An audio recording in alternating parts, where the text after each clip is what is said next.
ನಮಸ್ತೆ, ನಾನು ನಿಮ್ಮ ಡಾಕ್ಟರ್ ಈರಣ್ಣ. ಈ ದಿನ 2ನೇ ಸೆಮಿಸ್ಟರ್ ರಾಜ್ಯಶಾಸ್ತ್ರ ವಿಷಯದ ರಾಜಕೀಯ ಸಿದ್ಧಾಂತದ ಅರ್ಥೈಸುವಿಕೆ ಇದರ 25ನೇ ಸೆಷನ್. ಇದು ಸೆಕೆಂಡ್ ಚಾಪ್ಟರ್, ಥರ್ಡ್ ಚಾಪ್ಟರಲ್ಲಿ ಬರುತ್ತೆ. ಇದರ ನಾಗರಿಕ ಹಕ್ಕುಗಳು, ಇದ್ರ ಬಗ್ಗೆ ನಾವು ಅಧ್ಯಯನವನ್ನು ಮಾಡೋಣ.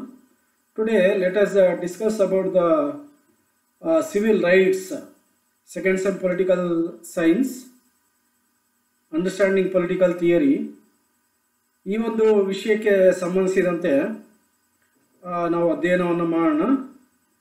ವಿದ್ಯಾರ್ಥಿಗಳೇ, ನೀವು ಇಂದಿನ ಪ್ರಶ್ನೆ ಪತ್ರಿಕೆಗಳನ್ನು ನೀವು ತಿರುಗಿ ನೋಡಿದ್ರೆ, ಅಂದರೆ ಅದನ್ನು ಪರಿಶೀಲನೆ ಮಾಡಿ ನೋಡಿದ್ರೆ, ನಿಮಗೆ ರಾಜಕೀಯ ಹಕ್ಕುಗಳು ಮತ್ತು ನಾಗರಿಕ ಹಕ್ಕುಗಳು ಈ ಥರದ ಪ್ರಶ್ನೆಗಳನ್ನು ಕೇಳಲಾಗಿರುತ್ತೆ. ಸಾಮಾನ್ಯವಾಗಿ 5 ಮಾರ್ಕ್ಸ್ಗೆ ಈ ಒಂದು ಪ್ರಶ್ನೆಯನ್ನು ಕೇಳುವಂಥ ಸಾಧ್ಯತೆ ಇರುತ್ತೆ. ಹಾಗಾಗಿ ಈ ಪರೀಕ್ಷಾ ದೃಷ್ಟಿಯಿಂದ ಇದು ಬಹಳ ಮುಖ್ಯವಾಗಿರ್ತದೆ. ನಾಗರಿಕ ಹಕ್ಕುಗಳು, ಸಿವಿಲ್ ರೈಟ್ಸ್, ಈ ಒಂದು ಟಾಪಿಕ್ಗೆ ಸಂಬಂಧಿಸಿದಂತೆ ನಾವು ಡಿಸ್ಕಷನ್ ಮಾಡೋಣ. First let us be discuss about the introduction. So ಪೀಠಿಕೆ ಬಗ್ಗೆ ನಾವು ಅಧ್ಯಯನವನ್ನು ಮಾಡೋಣ. Civil rights are the cornerstone of social life. So ನಾಗರಿಕ ಹಕ್ಕು ಸಮಾಜ ಜೀವನದ ಮೂಲಾಧಾರವಾಗಿದೆ, ಒಂದು ಪ್ರಮುಖವಾದ ಹಕ್ಕು ಅಂತೇಳಿ ಇದನ್ನು ಕರೀಬೋದು. ಮಾನವ ತನ್ನ ಜೀವನವನ್ನು ಪ್ರಾರಂಭ ಮಾಡಿದ್ದು ನಾಗರಿಕ ಹಕ್ಕುಗಳಿಂದ, ಅಂದರೆ ಸಿವಿಲ್ ರೈಟ್ಸಿಂದ ತನ್ನ ಜೀವನವನ್ನು ಪ್ರಾರಂಭ ಮಾಡ್ತಾನೆ. ನಾಗರಿಕ ಹಕ್ಕುಗಳ ಹೊರತಾಗಿ ಮನುಷ್ಯ ಜೀವನ ಮಾಡಲಿಕ್ಕೆ ಸಾಧ್ಯ ಇಲ್ಲ. Civil rights are conditions that are relevant to a person's body and are essential to civilian life. So ಮನುಷ್ಯ ತನ್ನ ದೇಹ ಮತ್ತು ಆಸ್ತಿಪಾಸ್ತಿಗೆ ಸಂಬಂಧಿಸಿದಂತೆ ಹಾಗೂ ತನ್ನ ನಾಗರಿಕ ಜೀವನದ ಒಂದು ಅವಶ್ಯಕತೆಗೆ ಉಂಟಾಗಂಥ ಒಂದು ಪರಿಸ್ಥಿತಿಗಳನ್ನು ನಾಗರಿಕ ಹಕ್ಕುಗಳಂತೇಳಿ ಕರೀಬೋದು. ಇಂಥ ನಾಗರಿಕ ಹಕ್ಕುಗಳು ಮನುಷ್ಯನ ಒಂದು ಬೆಳವಣಿಗೆಗೆ, ತನ್ನ ಒಂದು ಉತ್ತಮ ಪರಿಸರಕ್ಕೆ ಹಾಗೂ ಜೀವನದ ಒಂದು ಅಭಿವೃದ್ಧಿಯನ್ನು ಸಾಧನೆ ಮಾಡಬೇಕಾದ್ರೆ ನಾಗರಿಕ ಹಕ್ಕುಗಳು ಬೇಕಾಗತ್ತೆ. ಸೊ ಅಂಥ ನಾಗರಿಕ ಹಕ್ಕುಗಳಂದರೆ ಜೀವಿಸುವಂಥ ಹಕ್ಕು, ಆಮೇಲೆ ವ್ಯಕ್ತಿ ಸ್ವಾತಂತ್ರ್ಯ, ಆಲೋಚನಾ ಸ್ವಾತಂತ್ರ್ಯ, ಅಭಿವ್ಯಕ್ತನಾ ಸ್ವಾತಂತ್ರ್ಯ, ಆಮೇಲೆ ಆಸ್ತಿ, ಸಂಘ ಮತ್ತು ಸಂಸ್ಥೆಗಳನ್ನು ಕಾಪಾಡಿಕೊಳ್ಳುವಂಥದ್ದು. ಈ ಥರ ಹಲವಾರು ನಾಗರಿಕ ಹಕ್ಕುಗಳಿದ್ದಾವೆ. ಇವೆಲ್ಲವೂ ಕೂಡ ಜೀವನಕ್ಕೆ ಅತ್ಯಮೂಲ್ಯವಾಗಿ ಬೇಕಾಗಿರುವಂಥದ್ದು. ಮನುಷ್ಯ ಅಂದಾಗ ಅವನು ಜೀವಿಸುವಂಥ ಹಕ್ಕು ಇರಲೇಬೇಕು. ಜೀವಿಸುವ ಹಕ್ಕು ಇಲ್ಲದೆ ಮನುಷ್ಯ ಜೀವನ ಮಾಡಲಿಕ್ಕೆ ಸಾಧ್ಯ ಇಲ್ಲ. ಸರ್ವಾಧಿಕಾರದ ಸಂದರ್ಭದಲ್ಲಿ, ಪೊಲೀಸ್ ರಾಜ್ಯಗಳಲ್ಲಿ, ಮಿಲಿಟರಿ ಆಡಳಿತದಲ್ಲಿ ಮಾನವ ಬದುಕಲಿಕ್ಕೆ ಕಷ್ಟಪಡ್ತಾನೆ. ಆದರೆ ಪ್ರಜಾಪ್ರಭುತ್ವ ವ್ಯವಸ್ಥೆಯಲ್ಲಿ ಮತ್ತು ಸಮಾಜವಾದದ ಸರ್ಕಾರ ಪದ್ಧತಿಯಲ್ಲಿ ಜೀವಿಸುವ ಹಕ್ಕು ಪ್ರತಿಯೊಬ್ಬರು ಕೂಡ ಇರುತ್ತೆ. Civil rights are the right to life, freedom of thought, property and property rights. Such rights make civilian life meaningful. So ಮನುಷ್ಯ ಒಂದು ಅರ್ಥಗರ್ಭಿತ ಜೀವನವನ್ನು ಮಾಡಬೇಕಾದ್ರೆ ಈ ಎಲ್ಲ ಹಕ್ಕುಗಳು ಬೇಕಾಗುತ್ತೆ. The state provides protection to individual from violating civil rights. So ರಾಜ್ಯ ವ್ಯಕ್ತಿಗಳ ಒಂದು ಹಕ್ಕುಗಳಿಗೆ ರಕ್ಷಣೆಯನ್ನು ನೀಡುತ್ತೆ. ನಾವು ಹಿಂದಿನ ಒಂದು ಸ್ಲೈಡ್ಸಲ್ಲಿ ನಾವು ಅಧ್ಯಯನವನ್ನು ಮಾಡಿದಾಗ, ವಿಡಿಯೋದಲ್ಲಿ ನಾವು ನೋಡಿದಾಗ, ರಾಜ್ಯ ನಮಗೆ ಹಕ್ಕುಗಳನ್ನು ಕೊಡುತ್ತೆ, ಪ್ರತಿಯಾಗಿ ನಾವು ಕರ್ತವ್ಯವನ್ನು ತೋರಿಸ್ಬೇಕಾಗತ್ತೆ. ಹಾಗಾಗಿ ಹಕ್ಕು ಮತ್ತು ಕರ್ತವ್ಯಗಳು ಒಂದೇ ನಾಣ್ಯದ 2 ಮುಖಗಳಿದ್ದಾಗೆ. ರಾಜ್ಯ ನಮಗೇನು ರೈಟ್ಸನ್ನು ಕೊಡುತ್ತೆ, ಆ ರೈಟ್ಸನ್ನು ಉಲ್ಲಂಘನೆ ಆಗೋ ರೀತಿಯಾಗಿ ನಾವು ನೋಡ್ಕೊಬೇಕಾಗತ್ತೆ. ಅಂದರೆ ನಮಗೆ ಏನು ಹಕ್ಕುಗಳನ್ನು ಕೊಡಲಾಗಿದೆ ಅದೇ ರೀತಿಯಾಗಿ ಸಮಾಜದಲ್ಲಿ ವಾಸ ಮಾಡ್ತಾರಂಥ ಪ್ರತಿಯೊಬ್ಬರು ಕೂಡ ಹಕ್ಕನ್ನು ನೀಡಲಾಗಿದೆ. ಅಂಥ ಹಕ್ಕುಗಳಿಗೆ ನಾವು ವಿಧೇಯತೆಯನ್ನು ಕೊಡಬೇಕಾಗತ್ತೆ. ನಮಗೆ ಜೀವಿಸುವಂಥ ಹಕ್ಕಿದೆ ಅಂದರೆ ಮತ್ತೊಬ್ಬರು ಕೂಡ ಜೀವಿಸುವಂಥ ಹಕ್ಕಿರುತ್ತೆ. ಹಾಗಾಗಿ ಅಂಥ ಹಕ್ಕುಗಳನ್ನು ನಾವು ಗೌರವಿಸಬೇಕಾಗತ್ತೆ. Civil rights are rights that allow people to participate in a civic and a political life without being discriminated against or exploited. So ಯಾವುದೇ ಬಗೆಯ ಭೇದ ಭಾವ ಇಲ್ಲದೆ ಅಥವಾ ಯಾರನ್ನೂ ಕೂಡ ಶೋಷಣೆಗೆ ಒಳಪಡಿಸದೆ ನಾಗರಿಕ ಹಾಗೂ ರಾಜಕೀಯ ಜೀವನದಲ್ಲಿ ಭಾಗವಹಿಸಲು ಅವಕಾಶ ಕೊಡುವಂಥ ಹಕ್ಕುಗಳನ್ನು ರಾಜಕೀಯ ಹಕ್ಕುಗಳು ಅಂತೇಳಿ ಕರಿಬೋದು. ನಾಗರಿಕ ಹಕ್ಕುಗಳು ಅಂತೇಳಿ ಕರಿಬೋದು. ಇಂಥ ನಾಗರಿಕ ಹಕ್ಕುಗಳು ಬಹಳ ಮುಖ್ಯವಾಗಿ ಮನುಷ್ಯನ ಜೀವನಕ್ಕೆ ಬೇಕಾಗ್ತವೆ. ಈ ಹಕ್ಕುಗಳು ವ್ಯಕ್ತಿಗೆ ಮಾನಸಿಕ ಮತ್ತು ದೈಹಿಕ ಭದ್ರತೆಯನ್ನು ನೀಡ್ತವೆ. ಸೊ ಒಂದು ಮಾನಸಿಕವಾಗಿ ನೆಮ್ಮದಿ ಜೀವನವನ್ನು ಮಾಡಲಿಕ್ಕೆ ಮತ್ತು ದೈಹಿಕವಾಗಿ ಪ್ರತಿಯೊಬ್ಬರು ಕೂಡ ಜೀವನವನ್ನು ಸಾಗಿಸಲಿಕ್ಕೆ ನಾಗರಿಕ ಹಕ್ಕುಗಳ ಅವಶ್ಯಕತೆ ಇದೆ. These rights provide the individual with mental and physical security. Civil rights provide protection against discrimination on the grounds of race, gender, color and religion. ನಾಗರಿಕ ಹಕ್ಕುಗಳು ಯಾವುದೇ ರೀತಿಯಾದ ಭೇದ ಭಾವ ಮಾಡದಂತೆ ಇದು ರಕ್ಷಣೆಯನ್ನು ನೀಡುತ್ತೆ. ಬಹಳ ಮುಖ್ಯವಾಗಿ ಜನಾಂಗ, ಲಿಂಗ, ಭಾಷೆ, ಧರ್ಮ ಮುಂತಾದವುಗಳ ಆಧಾರದ ಮೇಲೆ ಭೇದ ಭಾವ ಮಾಡದೇ ಇರೋ ರೀತಿಯಾಗಿ ನಾಗರಿಕ ಹಕ್ಕುಗಳು ನಮಗೆ ರಕ್ಷಣೆಯನ್ನು ನೀಡುತ್ತೆ. ಸೊ ಹಾಗಾಗಿ ಒಂದು ಸಮಾಜ ಅಂದಾಗ, ಒಂದು ರಾಜ್ಯ ಅಂದಾಗ ಅನೇಕ ಜಾತಿ, ಧರ್ಮ ಮತ್ತು ಭಾಷೆಯನ್ನು ಆಡುವಂಥ ಜನಾಂಗ ಇದ್ದಾರೆ, ಜನರಿದ್ದಾರೆ. ಸೊ ಇಂಥ ಒಂದು ಜನಾಂಗದ ಮಧ್ಯೆ ಅಸಮಾನತೆಯನ್ನು ನಾಗರಿಕ ಹಕ್ಕುಗಳು ವಿರೋಧಿಸ್ತವೆ. ಸೊ ಇಂಥ ಹಕ್ಕುಗಳು ಜೀವನದ ಮೌಲ್ಯಗಳಂತೇಳಿ ಕರೀಬೋದು. ಅಂಥ ನಾಗರಿಕ ಹಕ್ಕುಗಳ ಕಡೆ ನಾವು ಗಮನವನ್ನು ಹರಿಸೋಣ. These rights include freedom of speech, expression, religion, movement and publication, culture, language, family contract, the rights to have any religion are also civil rights. So ಇವೆಲ್ಲವೂ ಕೂಡ ಪ್ರತಿಯೊಬ್ಬರು ಕೂಡ ಸಂಸ್ಕೃತಿಯನ್ನು ಹೊಂದುವ, ಭಾಷೆಯನ್ನು ತಮಗೆ ಬೇಕಾದಂಥ ಭಾಷೆಯನ್ನು ಮಾತನಾಡುವ, ಜೊತೆಗೆ ಕುಟುಂಬವನ್ನು ಹೊಂದುವ ಹಾಗೂ ತನ್ನ ಅಭಿವೃದ್ಧಿಗಾಗಿ ಇತರರ ಜೊತೆ ಒಪ್ಪಂದವನ್ನು ಮಾಡಿಕೊಳ್ಳುವಂಥ, ಜೊತೆಗೆ ಯಾವುದೇ ಧರ್ಮವನ್ನು ಅನುಸರಿಸುವಂಥ ಹಕ್ಕುಗಳು ನಾಗರಿಕ ಹಕ್ಕುಗಳಿಲ್ಲಿದ್ದಾವೆ. ಇಂಥ ನಾಗರಿಕ ಹಕ್ಕುಗಳು ಎಲ್ಲ ದೇಶಗಳಲ್ಲೂ ಕೂಡ ಸಂವಿಧಾನಬದ್ಧವಾಗಿ ತನ್ನ ಪ್ರಜೆಗಳಿಗೆ ನೀಡಲ್ಪಟ್ಟಿದೆ. ಸೊ ಕೆಲವು ಪ್ರಮುಖವಾದ ನಾಗರಿಕ ಹಕ್ಕುಗಳನ್ನು ನಾವು ಮುಂದಿನಂತೆ ನಾವು ಅಧ್ಯಯನವನ್ನು ಮಾಡ್ಬೋದು. ಅಂಥ ನಾಗರಿಕ ಹಕ್ಕುಗಳಲ್ಲಿ ಮೊದಲನೇದಾಗಿ ರೈಟ್ ಟು ಲೈಫ್, ಸೊ ಜೀವಿಸುವಂಥ ಹಕ್ಕು. ಸೊ ಮನುಷ್ಯನಿಗೆ ಬಹಳ ಮುಖ್ಯವಾಗಿ ಬೇಕಾಗಿರೋಂಥ ಒಂದು ಹಕ್ಕೆಂದರೆ ಜೀವಿಸುವಂಥ ಹಕ್ಕು ಅಂತ ಕರೀಬೋದು. The rights to life in a civil rights is paramount. There are right to being a person. There should be no state and society if there were no person. ನಾಗರಿಕ ಹಕ್ಕುಗಳಲ್ಲಿ ಜೀವಿಸುವಂಥ ಹಕ್ಕು ಬಹಳ ಮುಖ್ಯವಾದುದು. ವ್ಯಕ್ತಿ ಇರುವುದರಿಂದ ಹಕ್ಕುಗಳಿವೆ. ಸೊ ವ್ಯಕ್ತಿ ಇಲ್ಲದಿದ್ದರೆ ರಾಜ್ಯ ಮತ್ತು ಸಮಾಜವು ಕೂಡ ಇರ್ತಾ ಇರಲಿಲ್ಲ. ಸೊ ಮನುಷ್ಯ ಅಂದಾಗ ಅವನು ಬುದ್ಧಿವಂತ ಜೀವಿ ಅನ್ನೋದನ್ನು ಅನೇಕ ರಾಜ್ಯಶಾಸ್ತ್ರಜ್ಞರು, ಅದರಲ್ಲೂ ಕೂಡ ಅರಿಸ್ಟಾಟಲ್ ಬಹಳನೇ ಒಪ್ಕೊಂಡಿದ್ದಾರೆ. ಹಾಗಾಗಿ ಮನುಷ್ಯ ಪ್ರಜ್ಞಾವಂತನಾಗಿರೋದ್ರಿಂದ, ಬುದ್ಧಿವಂತನಾಗಿರೋದ್ರಿಂದ ತಾನು ಹೇಗೆ ಬದುಕಬೇಕು ಅನ್ನೋದನ್ನು ತಿಳ್ಕೊಂಡಿದ್ದಾನೆ. ಹಾಗಾಗಿ ಜೀವಿಸುವಂಥ ಒಂದು ಹಕ್ಕು ಮಾನವನಿಗೆ ಇರೋದ್ರಿಂದ ತನಗೆ ಬೇಕಾದ ರೀತಿಯಾಗಿ ಬದುಕಲು, ಬಾಳಲು, ಜೀವನ ನಡೆಸಲು ವ್ಯಕ್ತಿಗೆ ಅವಕಾಶ ಇದೆ. ಹಾಗಾಗಿ ಮತ್ತೊಬ್ಬರ ಜೀವನಕ್ಕೆ ಮತ್ತೊಬ್ಬರ ಜೀವಕ್ಕೆ ತೊಂದರೆಯಾಗೋ ರೀತಿಯಾಗಿ ಮನುಷ್ಯ ಬದುಕೋದನ್ನು ನಾವು ಜೀವಿಸುವ ಹಕ್ಕು ಅಂತ ಕರೀಬೋದು.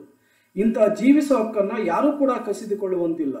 ಸೊ ಪ್ರಾಚೀನ ಕಾಲದಿಂದ ನಾವು ಆಲೋಚನೆಯನ್ನು ಮಾಡಿದಾಗ ಅನೇಕ ಸರ್ಕಾರಗಳು ಮಾನವನ ವಿರುದ್ಧವಾಗಿ ಅಥವಾ ವ್ಯಕ್ತಿಯ ವಿರುದ್ಧವಾಗಿ ಜೀವಿಸುವ ಹಕ್ಕನ್ನು ಕಸಿದುಕೊಳ್ಳುವಂಥ ಕೋಟ್ಯಾಂತರ ಉದಾಹರಣೆಗಳಿದ್ದಾವೆ. ಸೊ ಅವುಗಳನ್ನು ದಾಟಿ ನಾವು ಪ್ರಜಾಪ್ರಭುತ್ವ ವ್ಯವಸ್ಥೆಯನ್ನು ಅಳವಡಿಕೆ ಮಾಡ್ಕೊಂಡಿದ್ದೀವಿ.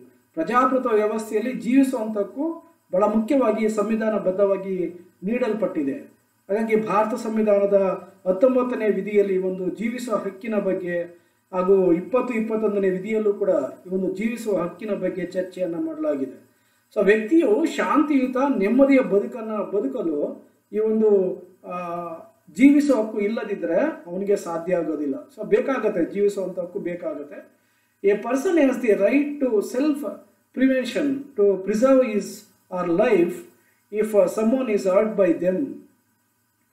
Offenders must be punished by state for the right to life.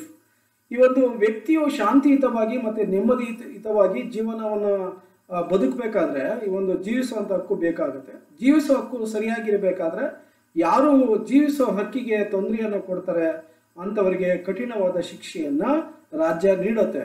So ಹಾಗಾಗಿ ನೀವು ಪ್ರತಿಯೊಂದು ದೇಶವೂ ಕೂಡ ವ್ಯಕ್ತಿಯನ್ನು ಬದುಕಲಿಕ್ಕೆ, ವ್ಯಕ್ತಿ ಜೀವನವನ್ನು ಮಾಡಲಿಕ್ಕೆ ಅವಕಾಶವನ್ನು ಒದಗಿಸಿಕೊಟ್ಟಿದೆ. ಇದು ಒಂದು ಪ್ರಮುಖವಾದ ನಾಗರಿಕ ಹಕ್ಕು.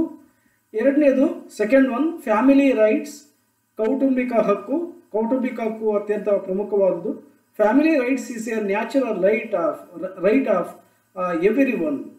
ಸೊ ಕೌಟುಂಬಿಕ ಹಕ್ಕು ಪ್ರತಿಯೊಬ್ಬರು ಕೂಡ ಸಿಕ್ಕಿರುವಂಥ ಒಂದು ನೈಸರ್ಗಿಕ ಹಕ್ಕಾಗಿದೆ.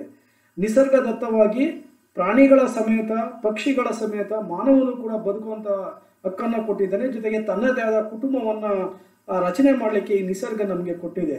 ಸೊ ಮನುಷ್ಯ ಹುಟ್ಟುವಾಗನೇ ಈ ಒಂದು ಕೌಟುಂಬಿಕ ಹಕ್ಕನ್ನು ಪಡೆದಿರೋದನ್ನ ನಿಸರ್ಗದತ್ತವಾಗಿ ಕಾಣ್ಬೋದು. Everyone has the right to marry, unmarry and divorce according to this right. So ಪ್ರತಿಯೊಬ್ಬರು ಕೂಡ ವಿವಾಹವಾಗುವಂಥ ಹಕ್ಕಿದೆ. ವಿವಾಹ ಇಲ್ಲದೆ ಜೀವನವನ್ನು ಮಾಡುವಂಥ ಅಥವಾ ಅವಿವಾಹಿತನಾಗಿ ಬದುಕುವಂಥ ಹಕ್ಕಿದೆ. ಅದರ ಜೊತೆಗೆ ತನಗೆ ಇಷ್ಟ ಇಲ್ಲದಂಥ ಸಂದರ್ಭದಲ್ಲಿ ಸಂಗಾತಿಯನ್ನು ವಿಚ್ಛೇದನ ಮಾಡುವಂಥ ಒಂದು ಹಕ್ಕು ಕೂಡ ಇದೆ. ಇದು ಜಗತ್ತಿನಾದ್ಯಂತ ಕಂಡು ಬಂದಿರೋದನ್ನು ನೋಡ್ತೀವಿ. ಸೊ ಹಾಗಾಗಿ ಈ ಕೌಟುಂಬಿಕ ಹಕ್ಕು ಅಂತಂದಾಗ ಮಕ್ಕಳನ್ನು ಪಾಲನೆ ಮಾಡುವ, ಪೋಷಣೆ ಮಾಡುವ, ಮಕ್ಕಳನ್ನು ರಕ್ಷಿಸುವ, ಜೊತೆಗೆ ಕೌಟುಂಬಿಕ ಸದಸ್ಯರನ್ನು ಅಥವಾ ಕುಟುಂಬದ ಸದಸ್ಯರನ್ನು ಜೋಪಾನವಾಗಿ ಕಾಪಾಡುವ, ಅಥವಾ ತನ್ನನ್ನು ನಂಬಿರುವಂಥ ಆ ಕುಟುಂಬದ ಸದಸ್ಯರನ್ನು ಅಭಿವೃದ್ಧಿ ಮಾಡೋಂಥ ಒಂದು ಹಕ್ಕು ಕೌಟುಂಬಿಕ ಹಕ್ಕಲ್ಲಿ ಬರ್ತದೆ. ಇಂಥ ಕೌಟುಂಬಿಕ ಹಕ್ಕನ್ನು ಯಾರೂ ಕೂಡ ಕಸಿದುಕೊಳ್ಳುವಂತಿಲ್ಲ. ಒಂದು ವೇಳೆ ಕೌಟುಂಬಿಕ ಹಕ್ಕಿಗೆ ಧಕ್ಕೆಯನ್ನು ತಂದಾಗ ಅಥವಾ ಆ ಕುಟುಂಬವನ್ನು ಒಡೆಯುವಂಥ ಕೆಲಸವನ್ನು ಕೆಲವರು ಮಾಡಿದಾಗ ಅಂಥವರಿಗೆ ಶಿಕ್ಷೆಯನ್ನು ನೀಡಲಾಗುತ್ತದೆ. ಸೊ ಜಗತ್ತಿನಾದ್ಯಂತ ಈ ಥರದ ಕೌಟುಂಬಿಕ ಹಕ್ಕನ್ನು ನಾವು ಕಾಣ್ತೀವಿ. ಸೊ ಕುಟುಂಬವನ್ನು ಮುನ್ನಡೆಸ್ಕೊಳ್ಳುವಂಥ ಜವಾಬ್ದಾರಿ ಮನೆಯ ಯಜಮಾನ ಅಥವಾ ಯಜಮಾನಿತಿಗೆ ಇರುತ್ತೆ. ಹಾಗಾಗಿ ಹೇಗೆ ಜೀವನವನ್ನು ಮಾಡಬೇಕು, ಹೇಗೆ ತನ್ನ ಒಂದು ಕುಟುಂಬವನ್ನು ಅಭಿವೃದ್ಧಿ ಮಾಡಬೇಕು ಅನ್ನೋ ಒಂದು ಅವಕಾಶಕ್ಕೆ ರಾಜ್ಯ ಅಥವಾ ಯಾವುದೇ ವ್ಯಕ್ತಿಯು ಕೂಡ ತೊಂದರೆಯನ್ನು ಕೊಡಬಾರದು. Third point, family rights, employment rights, ಉದ್ಯೋಗದ ಹಕ್ಕು. ಉದ್ಯೋಗದ ಹಕ್ಕು ಬಹಳ ಮುಖ್ಯವಾಗಿರೋಂಥ ಒಂದು ಹಕ್ಕು ಅಂತ ನಾವು ಕರಿತೀವಿ. The right to employment to live is with rights. So ಜೀವಿಸುವಂಥ ಹಕ್ಕು ಜೊತೆಗೆ ಕೌಟುಂಬಿಕ ಹಕ್ಕಿನ ಜೊತೆಗೆ ಬಹಳ ಮುಖ್ಯವಾದಂಥ ಹಕ್ಕು ಅಂತಂದರೆ ಉದ್ಯೋಗದ ಹಕ್ಕು ಅಂತ ನಾವು ಕರಿತೀವಿ. ಇದು ಜೀವಿಸ ಹಕ್ಕಿನ ಜೊತೆಗೆ ಉದ್ಯೋಗದ ಹಕ್ಕಿದೆ. ಉದ್ಯೋಗ ಇದ್ದಾಗ ತನ್ನ ಜೀವನವನ್ನು ಕಟ್ಕೊಳ್ಳಿಕ್ಕೆ ಮತ್ತು ಕುಟುಂಬವನ್ನು ಅಭಿವೃದ್ಧಿ ಮಾಡ್ಕೊಳ್ಳಿಕ್ಕೆ ಸಾಕಷ್ಟು ಪೂರಕ ಆಗುತ್ತೆ. Everyone needs the right to a place of employment to live a normal life to protect those who depend on him. So ಪ್ರತಿಯೊಬ್ಬನೂ ಕೂಡ ತನ್ನನ್ನು ಅವಲಂಬಿಸಿರುವಂಥ ಜನರನ್ನು ಅಥವಾ ಸದಸ್ಯರನ್ನು ರಕ್ಷಣೆ ಮಾಡಲಿಕ್ಕೆ, ಜೊತೆಗೆ ಸಾಮಾಜಿಕ ಜೀವನವನ್ನು ನಡೆಸಲು ಉದ್ಯೋಗದಕ್ಕೂ ಬಹಳ ಮುಖ್ಯವಾಗಿದೆ. ಸೊ ಉದ್ಯೋಗ ಅಂದಾಗ ತನ್ನದೇ ಆದ ಒಂದು ಉದ್ಯೋಗವನ್ನು ಪ್ರಾರಂಭ ಮಾಡಲಿಕ್ಕೆ, ಸರ್ಕಾರಿ ನೌಕರಿಗೆ ಸೇರ್ಪಡೆ ಆಗಲಿಕ್ಕೆ, ಅಥವಾ ಖಾಸಗಿಯಾಗಿ ತಾನೇ ಒಂದು ಉದ್ಯೋಗವನ್ನು ಮುನ್ನಡೆಸ್ಕೊಂಡು ಹೋಗಲಿಕ್ಕೆ, ಕಾರ್ಖಾನೆಯನ್ನು ಸ್ಥಾಪನೆ ಮಾಡಲಿಕ್ಕೆ, ಅಂಗಡಿ ಮುಗ್ಗಟ್ಟುಗಳನ್ನು ಸ್ಥಾಪನೆ ಮಾಡಲಿಕ್ಕೆ, ಇದೆಲ್ಲೂ ಕೂಡ ವ್ಯಕ್ತಿಗೆ ಅವಕಾಶ ಇದೆ. ತನ್ನದೇ ಆದ ಒಂದು ಉದ್ಯೋಗವನ್ನು ನಡೆಸಲಿಕ್ಕೆ ಪ್ರತಿಯೊಬ್ಬರು ಕೂಡ ಅವಕಾಶವನ್ನು ಕೊಡಲಾಗಿದೆ. ಹಾಗಾಗಿ ಅಂಥ ಹಕ್ಕು ಮನುಷ್ಯನ ಒಂದು ಆರ್ಥಿಕ ಬೆಳವಣಿಗೆಗೆ, ಕುಟುಂಬದ ರಕ್ಷಣೆಗೆ ಬಹಳ ಮುಖ್ಯವಾಗಿ ಬೇಕಾಗುತ್ತೆ. ತನ್ನನ್ನು ನಂಬಿರುವಂಥ ವ್ಯಕ್ತಿಗಳನ್ನು ಅಭಿವೃದ್ಧಿ ಮಾಡಬೇಕಾದ್ರೆ ಉದ್ಯೋಗದ ಹಕ್ಕು ಮುಖ್ಯವಾಗಿ ಅವಶ್ಯಕತೆಯನ್ನು ಹೊಂದಿದೆ. ಹಾಗಾಗಿ ವ್ಯಕ್ತಿಗೆ ಈ ಒಂದು ಉದ್ಯೋಗದ ಹಕ್ಕಿರೋದ್ರಿಂದ ಅವನು ಸರ್ಕಾರಿ ನೌಕರನಾದರೆ ಅಥವಾ ಖಾಸಗಿ ಕಂಪನಿಗಳಲ್ಲಿ ಅಥವಾ ಖಾಸಗಿ ಕಾರ್ಖಾನೆಗಳಲ್ಲಿ ಕೆಲಸವನ್ನು ಮಾಡ್ತಾ ಇದ್ರೆ, ಅಥವಾ ಯಾವುದೇ ಸಂಘ ಸಂಸ್ಥೆಯಲ್ಲೂ ಕೂಡ ಅವನು ಕೆಲಸವನ್ನು ಮಾಡ್ತಾ ಇದ್ರೆ ಅವನಿಗೆ ನಿರ್ದಿಷ್ಟವಾದ ದುಡಿಮೆ ಅವಧಿಯನ್ನು ಕೊಡಬೇಕಾಗತ್ತೆ, ಅವಶ್ಯಕ ಸಂಬಳವನ್ನು ಕೊಡಬೇಕಾಗತ್ತೆ, ಅಥವಾ ಕನಿಷ್ಠ ಒಂದು ವೇತನವನ್ನು ಕೊಡಬೇಕಾಗತ್ತೆ, ವಿಶ್ರಾಂತಿ ಜೊತೆಗೆ ಮನೋರಂಜನೆಗೆ ಅವಕಾಶವನ್ನು ನೀಡಬೇಕಾಗತ್ತೆ. ಸೊ ಪ್ರಾಚೀನ ಕಾಲದಿಂದ ಕೂಡ ಈ ಒಂದು ಉದ್ಯೋಗದ ಹಕ್ಕನ್ನು ಕೆಲವು ವರ್ಗಕ್ಕೆ ಕಸಿದುಕೊಂಡಿರುವಂಥ ವಿಶ್ವದಲ್ಲಿರುವಂಥ ಹಲವಾರು ಉದಾಹರಣೆಗಳನ್ನು ಹೇಳಬಹುದು. ಅಂತಹ ಒಂದು ಉದಾಹರಣೆಯಲ್ಲಿ ಭಾರತ ಬಹಳ ಮುಖ್ಯವಾದುದು. ಭಾರತದಲ್ಲಿ ಜಾತಿ ಪದ್ಧತಿ ಇದ್ದಿದ್ದರಿಂದ ಇಲ್ಲಿ ಜಾತಿ ಆಧಾರದ ಮೇಲೆ ಕೆಲಸ ಕಾರ್ಯಗಳು ಅಥವಾ ಉದ್ಯೋಗದ ಹಕ್ಕನ್ನು ನಿರ್ಧಾರ ಮಾಡಲಾಗಿತ್ತು. ಆದರೆ ಭಾರತ ಸ್ವಾತಂತ್ರ್ಯ ಹೊಂದಿದ ನಂತರ, ಸಂವಿಧಾನ ಜಾರಿಗೆ ಬಂದ ನಂತರ ಈ ಒಂದು ಉದ್ಯೋಗದ ಹಕ್ಕನ್ನು ಪ್ರತಿಯೊಬ್ಬರು ಕೂಡ ಕೊಡಲಾಗಿದೆ. ಸೊ ಈ ಥರ ವಿಶ್ವದ ಹಲವಾರು ದೇಶಗಳಲ್ಲಿ ನಾವು ಕಾಣ್ತೀವಿ. ನಾವು ಕರಿಯ ಮತ್ತು ಬಿಳಿಯರನ್ನು ನಾವು ಉದಾಹರಣೆಗೆ ತೊಗೊಳ್ಳೋದಾದ್ರೆ ಇಂಥ ಒಂದು ಡಿಸ್ಕ್ರಿಮಿನೇಷನ್ ಸೊ ಪ್ರಾಚೀನ ಒಂದು ವ್ಯವಸ್ಥೆಯಿಂದ ಕೂಡ ನಾವು ಕಾಣ್ತೀವಿ. ಅದರಲ್ಲೂ ಕೂಡ ಮಧ್ಯಯುಗೀನ ಕಾಲದ ನಂತರ ಆಧುನಿಕ ಕಾಲದ ಒಂದು ವ್ಯವಸ್ಥೆಯಲ್ಲಿ ಈ ಒಂದು ಕರಿಯರನ್ನ ಬಿಳಿಯರು ಶೋಷಣೆ ಮಾಡುವಂಥ ಸಾಕಷ್ಟು ಉದಾಹರಣೆಗಳಿದ್ದಾವೆ. ಹಾಗಾಗಿ ಅದೆಲ್ಲವನ್ನು ಕೂಡ ದಾಟಿ ಇವತ್ತು ವಿಶ್ವದಾದ್ಯಂತ ಸಮಾನತೆಯ ಚಿಂತನೆಗಳು ಬಂದಿದ್ದಾವೆ. ಸೊ ಉದ್ಯೋಗದ ಹಕ್ಕನ್ನು ಪ್ರತಿಯೊಬ್ಬರು ಕೂಡ ನೀಡಲಾಗಿದೆ. According to Louis Blanc demanded that the right to employment be constitutionally ordered. Louis Blanc ಅವರು ಏನು ಹೇಳ್ತಾರೆ ಅಂದರೆ, ಉದ್ಯೋಗದ ಹಕ್ಕನ್ನು ಸಂವಿಧಾನಾತ್ಮಕವಾಗಿ ಸೇರಿಸಬೇಕೆಂಬ ಬೇಡಿಕೆಯನ್ನು ಅವರು ಇಟ್ಟಿದ್ರು. ಸೊ ಸಂವಿಧಾನದಲ್ಲಿ ಈ ಒಂದು ಉದ್ಯೋಗದ ಹಕ್ಕನ್ನು ಕೊಡಬೇಕನ್ನೋ ಒಂದು ಅಂಶಗಳನ್ನು ನೀಡಿದರು. ಸೊ ಭಾರತ ಸಂವಿಧಾನದ 39ನೇ ವಿಧಿಯಲ್ಲಿ ಈ ಒಂದು ಉದ್ಯೋಗದ ಹಕ್ಕಿನ ಬಗ್ಗೆ ವಿವರಣೆಗಳಿವೆ. ಆದರೆ ವಾಸ್ತವಿಕವಾಗಿ ನೋಡಿದರೆ ಅದು ರಾಜ್ಯ ನೀತಿ ನಿರ್ದೇಶಕ ತತ್ವಗಳು, ಡೈರೆಕ್ಟಿವ್ ಪ್ರಿನ್ಸಿಪಲ್ ಸ್ಟೇಟ್ ಪಾಲಿಸಿ. ಹಾಗಾಗಿ ಅದನ್ನು ಒಂದು ಕಡ್ಡಾಯ ಹಕ್ಕೇನಲ್ಲ. ಫೋರ್ತ್ ಒನ್, ಪ್ರಾಪರ್ಟಿ ರೈಟ್ಸ್, ಆಸ್ತಿಯ ಹಕ್ಕು. The persons owns cells and owns property. So ವ್ಯಕ್ತಿಯು ಈ ಒಂದು ಆಸ್ತಿಯನ್ನು ಹೊಂದುವ, ಮಾರಾಟ ಮಾಡುವ ಮತ್ತು ಆಸ್ತಿಯ ಮೇಲೆ ಪ್ರಭುತ್ವವನ್ನು ಹೊಂದಿರುವುದನ್ನೇ ನಾವು ಆಸ್ತಿ ಹಕ್ಕು ಅಂತೇಳಿ ಕರಿತೀವಿ. ತನ್ನದೇ ಆದ ಒಂದು ಮನೆಯನ್ನು ಮಾಡ್ಕೊಳ್ಳೋಂಥದ್ದು, ಆಸ್ತಿಯನ್ನು ಸಂಪಾದನೆ ಮಾಡ್ಕೊಳ್ಳೋಂಥದ್ದು, ಅದೇ ರೀತಿಯಾಗಿ ತನ್ನದೇ ಆದ ಒಂದು ಒಡವೆ ವಸ್ತ್ರಗಳನ್ನು ಮಾಡ್ಕೊಳ್ಳಿಕ್ಕೆ ಅವಕಾಶವನ್ನು ಕೊಡುವುದನ್ನೇ ಆಸ್ತಿ ಹಕ್ಕು ಅಂತ ನಾವು ಕರಿತೀವಿ. ಸಾಮಾನ್ಯವಾಗಿ ಪ್ರಜಾಪ್ರಭುತ್ವದ ಬಹಳ ಮುಖ್ಯವಾದ ಒಂದು ಚಿಂತನೆ ಅಂತಂದರೆ ಆಸ್ತಿ ಹಕ್ಕು ಅಂತ ಕರೀಬೋದು. ಆಸ್ತಿ ಹಕ್ಕಿನ ಆಧಾರದ ಮೇಲೇ ಪ್ರಜಾಪ್ರಭುತ್ವ ಬೆಳವಣಿಗೆ ಆಗಿರೋದನ್ನು ಕಾಣ್ತೀವಿ. ಸೊ ಆಸ್ತಿ ಹಕ್ಕಿನ ಬಗ್ಗೆ ಥಾಮಸ್ ಹಾಬ್ಸ್, ಜಾನ್ ಲಾಕ್ ಮತ್ತು ರೂಸೋ ಮುಂತಾದ ಹಲವಾರು ಚಿಂತಕರು ವ್ಯಕ್ತಪಡಿಸಿದ್ದಾರೆ. ಆಸ್ತಿ ಹಕ್ಕನ್ನು ಒಂದು ನೈಸರ್ಗಿಕ ಹಕ್ಕು ಅಂತ ಕೂಡ ಅವರು ಕರೀತಾರೆ. ಹಾಗಾಗಿ ರಾಜ್ಯ ಸ್ಥಾಪನೆ ಆದಾಗ, ಅಂದರೆ ಥಾಮಸ್ ಹಾಬ್ಸ್, ಲಾಕ್ ಮತ್ತು ರೂಸೋ ಇವರ ಚಿಂತನೆಯಲ್ಲಿ ರಾಜ್ಯ ಏನು ರಚನೆ ಆಗುತ್ತೆ ಅಂತ ಸಂದರ್ಭದಲ್ಲಿ ಈ ಆಸ್ತಿ ಹಕ್ಕಿನಿಂದಾಗಿಯೇ ಒಪ್ಪಂದ ಮಾಡಿಕೊಳ್ಳಲಾಯಿತು ಅನ್ನುವುದನ್ನು ಅವರು ವ್ಯಕ್ತಪಡಿಸ್ತಾರೆ. ಸೊ ಸಮಾಜವಾದದ ದೇಶಗಳಲ್ಲಿ ಈ ಒಂದು ಆಸ್ತಿ ಹಕ್ಕಿನ ಬಗ್ಗೆ, ಅಂದರೆ ಖಾಸಗಿ ಆಸ್ತಿನ ಒಂದು ಪಾರಂಪರಿಕತೆಯನ್ನು ವಿರೋಧವನ್ನು ಮಾಡಲಾಗಿದೆ. ಅಲ್ಲಿ ಆಸ್ತಿಗೆ ಅವಕಾಶ ಇಲ್ಲ, ಎಲ್ಲರೂ ಕೂಡ ದುಡಿಮೆಯನ್ನು ಮಾಡಬೇಕು, ಎಲ್ಲರೂ ಕೂಡ ಅದರ ತಕ್ಕನಂತೆ ಜೀವನವನ್ನು ಮಾಡಬೇಕು ಅನ್ನೋದನ್ನು ಈ ಒಂದು ಸಮಾಜವಾದ ರಾಷ್ಟ್ರಗಳಲ್ಲಿ ಕಾಣ್ತೀವಿ.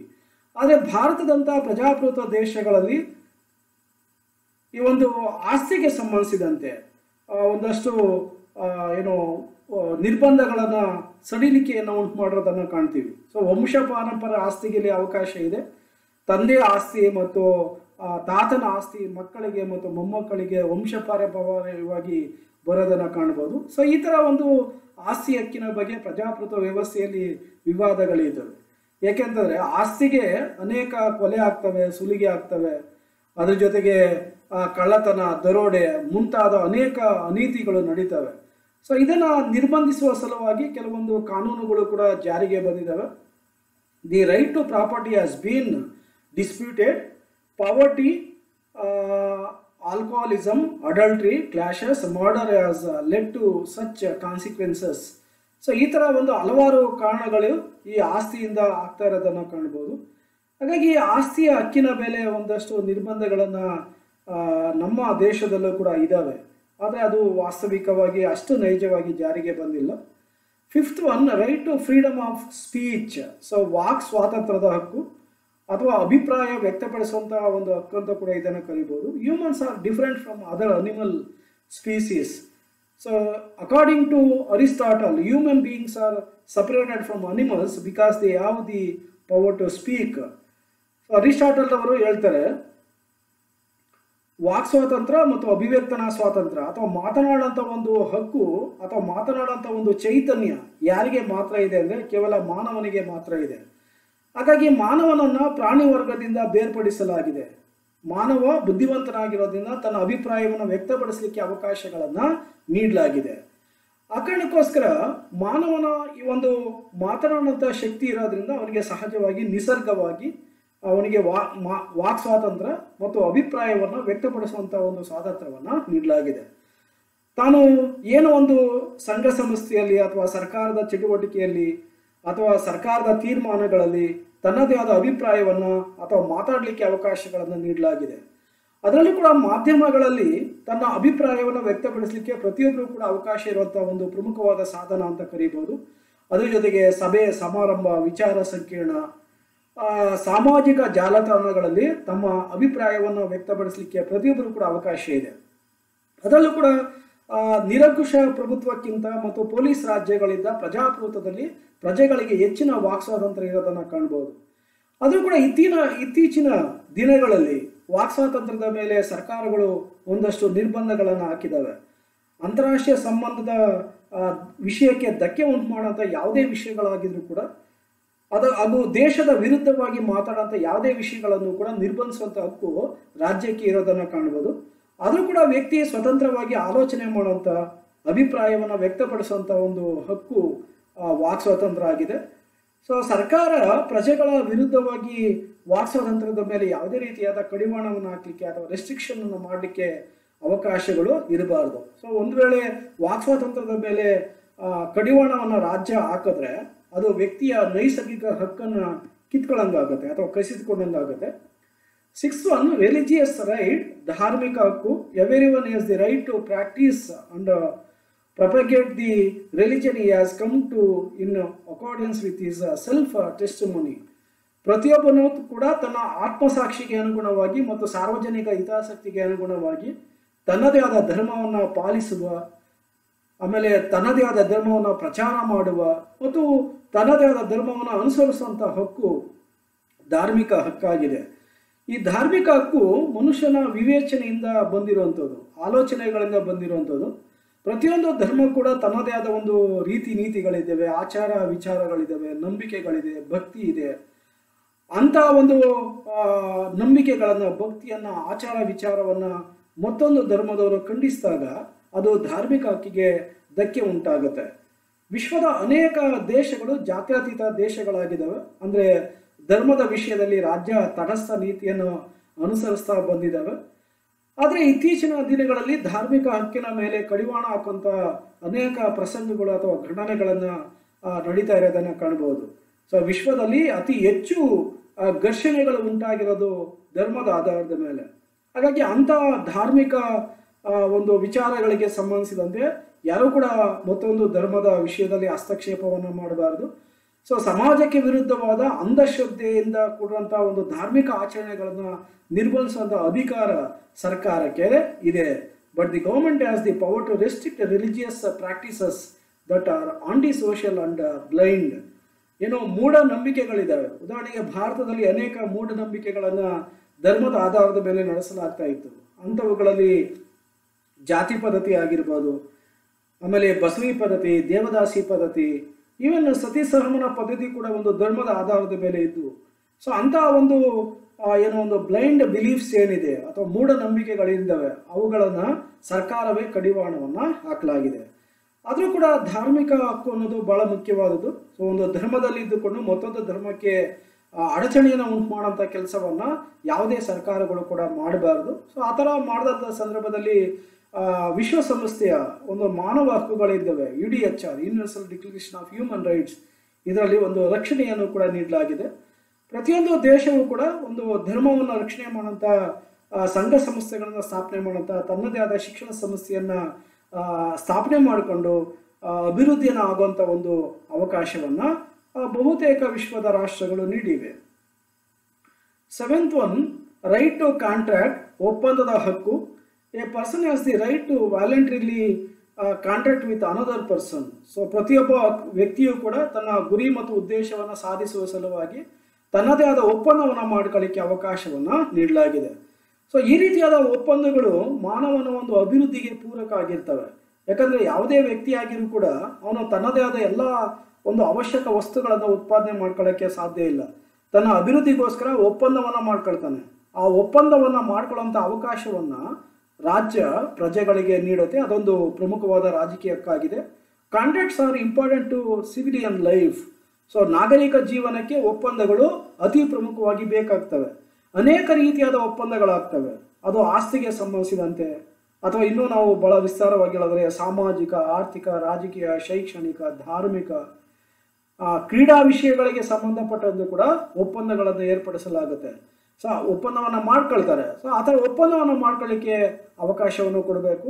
ಸೊ ಭೂಮಾಲೀಕರು ಮತ್ತು ಗೇಣಿದಾರರ ನಡುವೆ ಒಪ್ಪಂದ ಆಗುತ್ತೆ. ಸಾಲ ಕೊಡೋರು ಮತ್ತು ಸಾಲ ತಗೊಳ್ಳೋರ ಮಧ್ಯೆ ಒಪ್ಪಂದ ಆಗುತ್ತೆ. ಆಸ್ತಿ ಮಾರಾಟ ಮಾಡೋರು ಮತ್ತು ಕೊಂಡ್ಕೊಳ್ಳೋರ ಮಧ್ಯೆ ಒಪ್ಪಂದಗಳು ನಡೀತವೆ. ಸೊ ಇಂಥ ಒಪ್ಪಂದಗಳಿಗೆ ಅವಕಾಶವನ್ನು ಕೊಡಬೇಕಾಗತ್ತೆ. ರಾಜ್ಯ ಇಂಥ ಒಪ್ಪಂದವನ್ನು ಮಾಡ್ಕೊಳ್ಳೋಂಥ ವಿಷಯದಲ್ಲಿ ಕಡ್ಡಾಯವಾಗಿ ಒಂದು ರಿಜಿಸ್ಟ್ರೇಷನ್ ಅಥವಾ ನೋಂದಾವಣೆಯನ್ನು ಮಾಡಬೇಕನ್ನೋ ಒಂದು ಕಾನೂನನ್ನು ಕೂಡ ಜಾರಿಗೆ ತರಲಾಗಿದೆ. ಆ ಪ್ರಕಾರ ಪ್ರತಿಯೊಂದು ಒಪ್ಪಂದವು ಕೂಡ ಸರ್ಕಾರದಲ್ಲಿ ರಿಜಿಸ್ಟ್ರೇಷನ್ ಆಗಬೇಕಾಗತ್ತೆ. ಸೊ ಹಾಗಾಗಿ ಅಂಥ ಒಂದು ರಿಜಿಸ್ಟ್ರೇಷನ್ನ ಮಾಡ್ಕೊಳ್ಳೋಂಥ ಅವಕಾಶವನ್ನು ಭಾರತವು ಕೂಡ ಕೊಟ್ಟಿದೆ. 8th one, right to establish associations. So ಸಂಘ ಮತ್ತು ಸಂಸ್ಥೆಗಳನ್ನು ಸ್ಥಾಪನೆ ಮಾಡ್ಕೊಳ್ಳೋಂಥ ಹಕ್ಕು ಪ್ರಮುಖ ನಾಗರಿಕ ಹಕ್ಕಾಗಿದೆ. ಇಂಥ ನಾಗರಿಕ ಹಕ್ಕನ್ನು ಪ್ರತಿಯೊಂದು ದೇಶವೂ ಕೂಡ ಪರಿಪಾಲನೆಯನ್ನು ಮಾಡಲಾಗ್ತಾ ಇದೆ. ಅರಿಸ್ಟಾಟಲ್ ಅವರ ಅಭಿಪ್ರಾಯದಲ್ಲಿ ಮಾನವ ಸಮಾಜ ಜೀವಿ ಮಾನವ ಸಂಘಜೀವಿ, ಸಮಾಜದ ಹೊರತಾಗಿ ಸಂಘದ ಹೊರತಾಗಿ ಮನುಷ್ಯ ಬದುಕಲಿಕ್ಕೆ ಅಸಾಧ್ಯ ಅನ್ನೋದನ್ನು ಹೇಳ್ತಾರೆ. ಇತ್ತೀಚಿನ ಅನೇಕ ರಾಜಕೀಯ ಚಿಂತಕರು, ರಾಜ್ಯಶಾಸ್ತ್ರದ ತತ್ವಜ್ಞಾನಿಗಳು ಈ ಒಂದು ಸಂಘ ಸಂಸ್ಥೆಗಳು ಬಹಳ ಮುಖ್ಯವಾಗಿದ್ದಾವೆ ಅಂತ ಹೇಳ್ತಾರೆ. ಅದರಲ್ಲೂ ಕೂಡ ಅಮೆರಿಕ ಸಂಯುಕ್ತ ಸಂಸ್ಥಾನದಲ್ಲಿ ಈ ಒಂದು ಒತ್ತಡ ಗುಂಪುಗಳು, ಹಿತಾಸಕ್ತಿ ಗುಂಪುಗಳು ಸರ್ಕಾರದ ಮೇಲೆ ಸದಾಕಾಲ ಕೂಡ ಒತ್ತಡವನ್ನು ಹಾಕ್ತಾ ತಮ್ಮ ದೇಶದ ಅಥವಾ ರಾಷ್ಟ್ರದ ಅಭಿವೃದ್ಧಿಯನ್ನು ಬಯಸ್ತವೆ. ಹಾಗಾಗಿ ಇಂಥ ಸಂಘ ಸಂಸ್ಥೆಗಳನ್ನ ಸ್ಥಾಪನೆ ಮಾಡ್ಕೊಳ್ಳೋಂಥ ಒಂದು ಹಕ್ಕು ಮುಖ್ಯವಾದದ್ದು. ಸೊ ಧಾರ್ಮಿಕವಾಗಿ, ರಾಜಕೀಯವಾಗಿ, ಆರ್ಥಿಕವಾಗಿ, ಶೈಕ್ಷಣಿಕವಾಗಿ, ಸಾಂಸ್ಕೃತಿಕವಾಗಿ ಮುಂತಾದ ವಿಷಯಗಳಿಗೆ ಸಂಬಂಧಿಸಿದಂತೆ ತಮ್ಮದೇ ಆದ ಸಂಘ ಸಂಸ್ಥೆಗಳನ್ನ ಸ್ಥಾಪನೆ ಮಾಡ್ಕೊಳ್ಳಿಕ್ಕೆ ಅವಕಾಶಗಳಿದ್ದಾವೆ. Aristotle describe the human organism is ancients times. So ಮಾನವ ಸಮಾಜಜೀವಿ, ಸಂಘಜೀವಿ ಅನ್ನೋ ಒಂದು ವಿಚಾರವನ್ನು ಅರಿಸ್ಟಾಟಲ್ ಪ್ರಾಚೀನ ಗ್ರೀಕ್ ರಾಜಕೀಯ ವ್ಯವಸ್ಥೆಯಲ್ಲಿ ಚರ್ಚೆಯನ್ನು ಮಾಡ್ತಾರೆ. ಎಡ್ಮಂಡ್ ಬರ್ಗ್ ಮತ್ತು ಮೈಟ್ಲ್ಯಾಂಡ್ ಅವರ ಅಭಿಪ್ರಾಯದಲ್ಲಿ ಸಂಘ ರಚನೆಯು ಮಾನವನ ಸಹಜ ಪ್ರವೃತ್ತಿಯಾಗಿದೆ ಎಂದಿದ್ದಾರೆ. So association formation is A human instinct ಎನ್ನುವ ಅಭಿಪ್ರಾಯವನ್ನು ಎಡ್ಮಂಡ್ ಬರ್ಗ್ ಮತ್ತು ಮೈಟ್ಲ್ಯಾಂಡ್ ಅವರು ವ್ಯಕ್ತಪಡಿಸಿದ್ರೆ ಅದು ಸಹಜ. ಯಾಕಂದ್ರೆ ಒಂದು ನಿರ್ದಿಷ್ಟ ಉದ್ದೇಶಗಳ ಸಾಧನೆಗಾಗಿ ಪ್ರತಿಯೊಬ್ಬ ಹಲವಾರು ಜನರು ಸೇರಿ ಮಾಡ್ಕೊಳ್ಳೋಂಥ ಒಂದು ಒಪ್ಪಂದವನ್ನು ನಾವು ಸಂಘ ಸಂಸ್ಥೆ ಅಂತ ಕರಿತೀವಿ. ಸೊ ವ್ಯಕ್ತಿಯು ತನ್ನ ಸಾಮಾಜಿಕ ಜೀವನ ಹಾಗೂ ಆರ್ಥಿಕ ಒಂದು ಅವಶ್ಯಕತೆಗಳನ್ನು ಪೂರೈಸಿಕೊಳ್ಬೇಕಾದ್ರೆ ಅವನು ಸಂಘ ಮತ್ತು ಸಂಸ್ಥೆಗಳನ್ನ ಸ್ಥಾಪನೆ ಮಾಡ್ಕೊಳ್ತಾನೆ. ಅವನು ಸಮಾಜಕ್ಕೆ ವಿರುದ್ಧವಾದ ಸಂಘ ಸಂಸ್ಥೆಗಳನ್ನ ಸ್ಥಾಪನೆ ಮಾಡ್ಕೊಳ್ಳಿಕ್ಕೆ ಅವಕಾಶ ಇಲ್ಲ.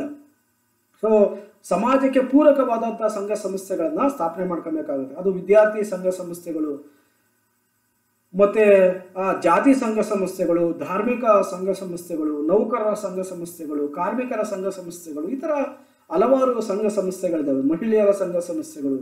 ಇಂಥ ಸಂಘ ಸಂಸ್ಥೆಗಳಿಂದಾನೇ ಮನುಷ್ಯ ಅಭಿವೃದ್ಧಿ ಆಗಲಿಕ್ಕೆ ಸಾಧ್ಯ. ಸೊ ಸಂಘ ಸಂಸ್ಥೆಗಳಿಗೆ ಅವಕಾಶ ಇದೆ ಅಂತೇಳಿ ಸಮಾಜದ ವಿರುದ್ಧವಾದ ಸಂಘ ಸಂಸ್ಥೆಗಳನ್ನ ರಚನೆ ಮಾಡ್ಕೊಬಾರ್ದು. ಸೊ ಕೆಲವು ಭಯೋತ್ಪಾದಕ ಸಂಘಟನೆಗಳಿದ್ದಾವೆ. ಅಂಥ ಭಯೋತ್ಪಾದಕ ಸಂಘಟನೆಗಳು ರಾಜ್ಯಕ್ಕೆ ವಿರುದ್ಧವಾದಂಥ ಸಂಘಟನೆಗಳು. ಅಂಥ ಸಂಘಟನೆಗಳ ಮೇಲೆ ಕಡಿವಾಣ ಹಾಕುವಂಥ, ನಿರ್ಬಂಧವನ್ನು ಹಾಕುವಂಥ ಅಧಿಕಾರ ರಾಜ್ಯಕ್ಕೆ ಇದೆ. ರೈಟ್ ಟು ಎಜುಕೇಶನ್, ಶೈಕ್ಷಣಿಕ ಹಕ್ಕು ಮಾನವನ ಅಭಿವೃದ್ಧಿಗೆ, ಮಾನವನ ವಿಕಾಸಕ್ಕೆ ಹಾಗೂ ಜ್ಞಾನಾರ್ಜನೆಗೆ ಅತಿ ಪ್ರಮುಖವಾದಂಥ ಒಂದು ಹಕ್ಕಂದರೆ ಶೈಕ್ಷಣಿಕ ಹಕ್ಕು ಅಂತ ಕರಿಬೋದು. ವಿಶ್ವದ ಬಹುತೇಕ ರಾಷ್ಟ್ರಗಳಲ್ಲಿ ಈ ಒಂದು ಶೈಕ್ಷಣಿಕ ಹಕ್ಕನ್ನು ಕೆಲವೊಂದು ವರ್ಗಕ್ಕೆ ನಿರ್ಬಂಧ ಹಾಕಿದ್ದನ್ನು ಕಾಣ್ತೀವಿ. ಅದರಲ್ಲೂ ಕೂಡ ಪ್ರಾಚೀನ ಗ್ರೀಕ್ ರಾಜಕೀಯ ವ್ಯವಸ್ಥೆಯಲ್ಲಿ ಈ ಒಂದು ಶೈಕ್ಷಣಿಕ ಹಕ್ಕನ್ನು ಗುಲಾಮರಿಗೆ ಮತ್ತು ಮಹಿಳೆಯರಿಗೆ ನಿರ್ಬಂಧ ಹಾಕಿದ್ದನ್ನು ಕಾಣ್ತೀವಿ. ಆದರೆ ಪ್ಲೇಟರ್ ಅವರ ಒಂದು ಚಿಂತನೆಯಲ್ಲಿ ಅವರು ತಮ್ಮ ದಿ ರಿಪಬ್ಲಿಕ್ ಗ್ರಂಥದಲ್ಲಿ ಉಚಿತ ಮತ್ತು ಕಡ್ಡಾಯ ಶಿಕ್ಷಣ ವ್ಯವಸ್ಥೆಯನ್ನು ಜಾರಿಗೆ ತಂದಿದ್ದಾರೆ. ಭಾರತದಂತಹ ದೇಶದಲ್ಲಿ ಅನೇಕ ಶತಮಾನಗಳ ಕಾಲ ಮಹಿಳೆಯರಿಗೆ ಮತ್ತು ಶೂದ್ರರಿಗೆ ಮತ್ತು ಅಸ್ಪೃಶ್ಯರಿಗೆ ಶೈಕ್ಷಣಿಕ ಹಕ್ಕನ್ನು ನಿರಾಕರಿಸಿದ್ದನ್ನು ಕಾಣ್ತೀವಿ.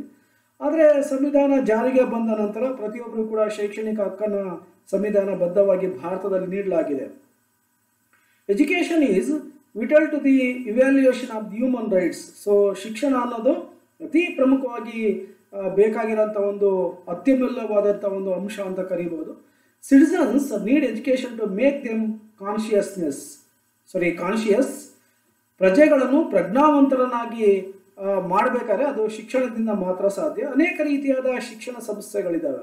ಸೊ ಭಾರತವನ್ನು ನೋಡಿದ್ರೆ ಖಾಸಗಿ ಶಿಕ್ಷಣ ಸಂಸ್ಥೆಗಳಿದ್ದಾವೆ, ಸರ್ಕಾರಿ ಶಿಕ್ಷಣ ಸಂಸ್ಥೆಗಳಿದ್ದಾವೆ, ಅನುದಾನಿತ ಶಿಕ್ಷಣ ಸಂಸ್ಥೆಗಳಿದ್ದಾವೆ.